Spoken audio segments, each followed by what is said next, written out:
Everyone, मैं doctor Radha Solanki, assistant professor in business administration, government MS college Bikaner. Business law की इस class में आज हम कैरेक्टरिस्टिक्स ऑफ कंसिडरेशन के बारे में पढ़ेंगे। कंसिडरेशन क्या होता है, इसे किस तरह से डिफाइन किया जा सकता है, इसका मीनिंग क्या है, क्यों कंसिडरेशन की ज़रूरत है किसी भी एग्रीमेंट के लिए। पिछली क्लास में मैंने आपको इसके बारे में बताया था। इस क्लास में आज मैं आपको प्रतिफल की विशेषताओं, कैरेक्टरिस्टिक्स ऑफ कंसिडरेशन के बारे में बताने वाली हूँ। प्रतिफल यानी कंसिडरेशन, समथिंग इन रिटर्न, कुछ के बदले कुछ।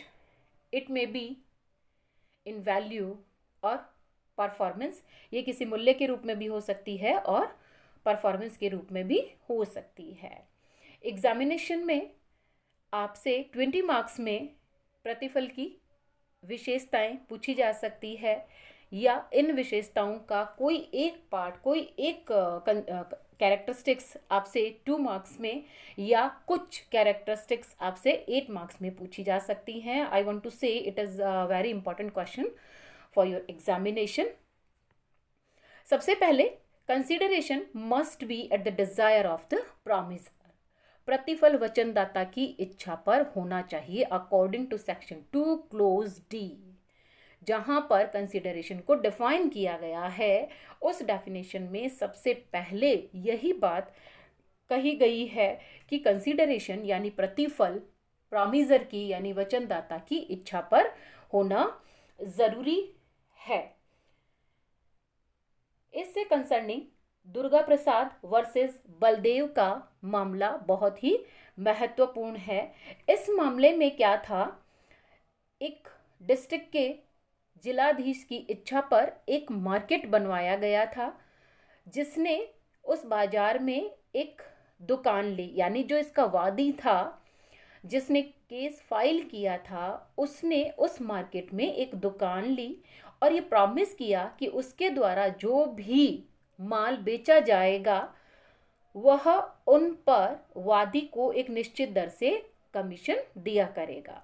जो प्रतिवादी थे यानी बलदेव, कमीशन चुकाने से मना कर देते हैं, और जिसने केस फाइल किया है वो कोर्ट में एक केस फाइल कर देते हैं कि इसने कमीशन पे नहीं किया। कोर्ट इस मामले को रद्द कर देती है और कहती है कि बाजार जिलाधीश की इच्छा पर बनवाया गया था, न कि वादी की इच्छा पर।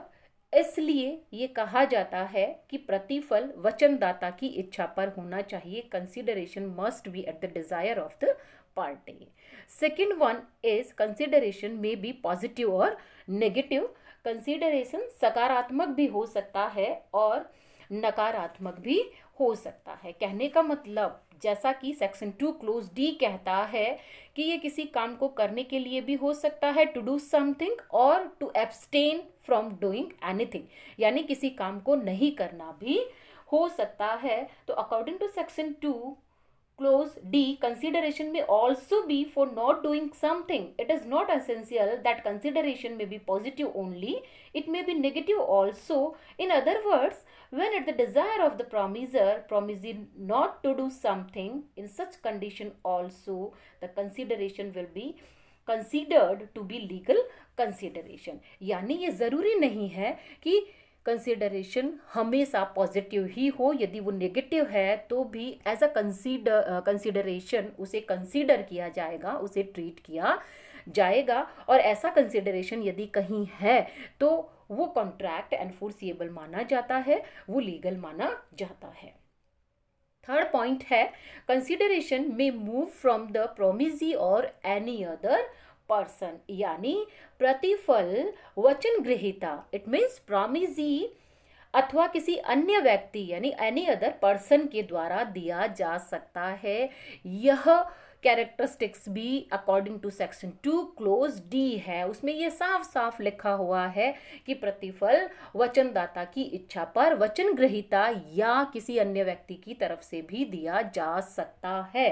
यानी प्रतिफल वचन ग्रहीता खुद भी दे सकता है, यानी जो वैल्यू पे करनी है तो वो वैल्यू कोई अदर पार्टी दे सकती है। यदि परफॉर्मेंस वह प्रॉमिस खुद नहीं कर सकता तो वो किसी पार्टी के थ्रू करवा सकता है। यदि वचन ग्रहीता की ओर से किसी अन्य व्यक्ति ने प्रतिफल दिया है तो वह प्रतिफल वचनदाता की इच्छा के अनुसार वैध माना जाएगा। इस नियम को रचनात्मक प्रतिफल का सिद्धांत भी कहा जाता है, डॉक्ट्राइन ऑफ कंस्ट्रक्टिव कंसीडरेशन। इस संबंध में चिनाया बनाम रमैया का एक इम्पॉर्टेंट केस लॉ है। इस मामले में प्रतिवादी की मां ने एक रजिस्टर्ड प्रलेख द्वारा यानी एक रजिस्टर्ड डॉक्यूमेंट के थ्रू अपनी प्रॉपर्टी लड़की को भेंट स्वरूप दी, यानी अपनी जो प्रॉपर्टी है वह अपनी बेटी को गिफ्ट दी।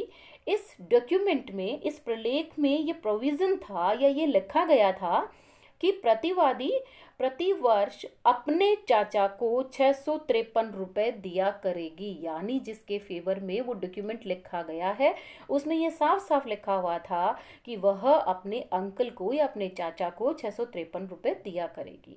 कुछ दिन बाद प्रतिवादी ने वादी को धनराशि देने से इनकार कर दिया और मद्रास उच्च न्यायालय ने यह डिसीजन दिया कि यह प्रतिवादी अपनी प्रतिज्ञा का पालन करने के लिए उत्तरदायी है, उसे अपने प्रॉमिस को पूरा करना ही पड़ेगा, क्योंकि वादी की ओर से किसी अन्य व्यक्ति ने प्रतिवादी को प्रतिफल दे दिया है। इसलिए ये कहा जाता है कि कंसीडरेशन में मूव फ्रॉम द प्रॉमिसी और एनी अदर person.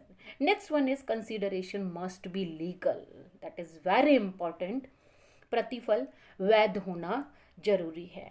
यदि किसी एग्रीमेंट में कंसीडरेशन लीगल नहीं है, यदि वो वैध नहीं है, तो इस तरह का जो भी एग्रीमेंट होगा वो वॉइड एब इनिशियो माना जाएगा, वॉइड फ्रॉम द बिगनिंग माना जाएगा, उसकी एनफोर्सेबिलिटी ज़ीरो मानी जाएगी। कोर्ट उसे मानने से मना कर सकता है, इनकार कर सकता है, क्योंकि कंसीडरेशन लीगल होना ज़रूरी है। यदि वो लीगल नहीं है, यदि वो ऐसा है पब्लिक इंटरेस्ट के खिलाफ है, किसी इलीगल एक्टिविटी के लिए किया गया है, किसी की प्रॉपर्टी या किसी पर्सन को नुकसान पहुंचाने के पर्पस से किया गया है, यदि वो ऐसा है कि लॉ के जो प्रोविजंस हैं उनको वो फेल करने वाला है, तो ऐसी सिचुएशन में ऐसे कंसीडरेशन को कभी भी कंसीडर नहीं किया जा सकता है। इसलिए ये कहा जाता है consideration must be legal also. Next point, consideration need not be adequate. प्रतिफल पर्याप्त होना जरूरी नहीं है। आई मीन टू से कंसीडरेशन होना चाहिए, जरूरी है। कंसीडरेशन कुछ होना जरूरी है, something, but need not be adequate. ये पर्याप्त होना जरूरी नहीं है, क्योंकि कुछ कॉन्ट्रैक्ट ऐसे होते हैं जिसमें कंसीडरेशन कम है तो भी वो एनफोर्सिएबल या लीगल कहे जा सकते हैं, लेकिन बहुत कम कंसीडरेशन का होना यानी लीस्ट कंसीडरेशन का होना हमेशा डाउट क्रिएट करता है। क्योंकि इसे हम एक एग्जांपल से समझ सकते हैं। मान लीजिए किसी मकान की कीमत, यदि कोई पार्टी अपना मकान बेचना चाहती है और उसकी जो मार्केट वैल्यू है वह 1 करोड़ रुपए है, और वही पार्टी यदि किसी दूसरी पार्टी को जो कि उसे खरीदने वाली है उसे 50 लाख में बेचने के लिए राजी हो जाती है, तो मना नहीं है कि वह 50 लाख में उसे बेच नहीं सकती। लेकिन इस तरह का जो डील है, इस तरह का जो ट्रांजैक्शन है वह डाउट क्रिएट करता है। कहीं ऐसा तो नहीं है कि पार्टी पर किसी तरह का कोई कोइर्जन या अंडर इन्फ्लुएंस का यूज हुआ है। तो हालांकि ये कहा गया है कि प्रतिफल कुछ होना चाहिए, लेकिन ये पर्याप्त हो ऐसा ज़रूरी नहीं है। ऐसा होने पर डाउट क्रिएट होता है, इसलिए प्रतिफल हमेशा इस तरह का हो जो इन जनरल वास्तव में होना चाहिए। Next point, consideration must be real और फॉर वैल्यू। प्रतिफल वास्तविक एवं मूल्यवान होना जरूरी है। It must be real and for value also. प्रतिफल का एक इम्पॉर्टेंट जो एसेंशियल है वो ये भी है कि ये रियल भी होना चाहिए और फॉर वैल्यू भी होना चाहिए। इससे कंसर्निंग एंसन लिखते हैं, प्रतिफल का राज नियम की दृष्टि में कुछ मूल्य होना चाहिए। Consideration must be some value in the eye of laws. यदि कंसिडरेशन इल्यूजरी है, अनसर्टेन है, इम्पॉसिबल है, एम्बिजियस है, तो वह वास्तविक और मूल्यवान प्रतिफल नहीं माना जा सकता है। I want to say that consideration must not be illusory, uncertain, impossible, and ambiguous. Also, it must be real and for value. Next, there must be separate consideration for each contract. यदि आप किसी party के साथ एक या एक से ज़्यादा कॉन्ट्रैक्ट कर रहे हैं तो उस सिचुएशन में हर कॉन्ट्रैक्ट का अपना कंसिडरेशन होना चाहिए।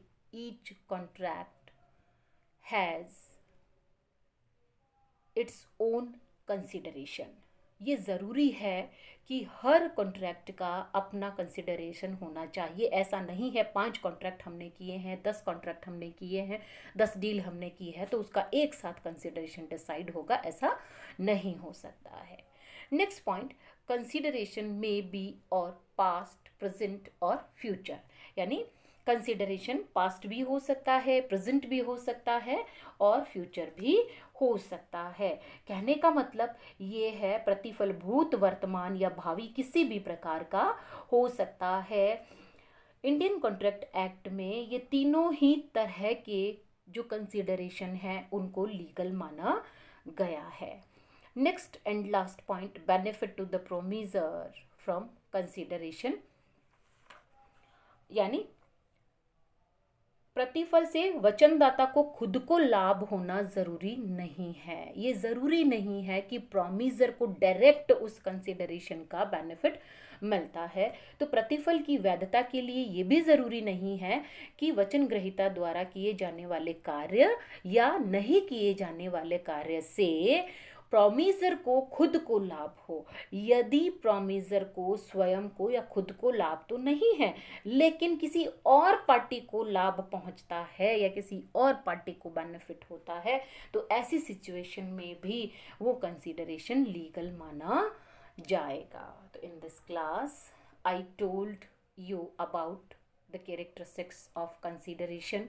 आई थिंक आपको अच्छे से समझ आ गया होगा। बहुत इम्पॉर्टेंट क्वेश्चन है, आपको अच्छे से इसे लर्न करना चाहिए अपनी प्रिपरेशन के लिए। आज की क्लास में इतना ही। Thank you.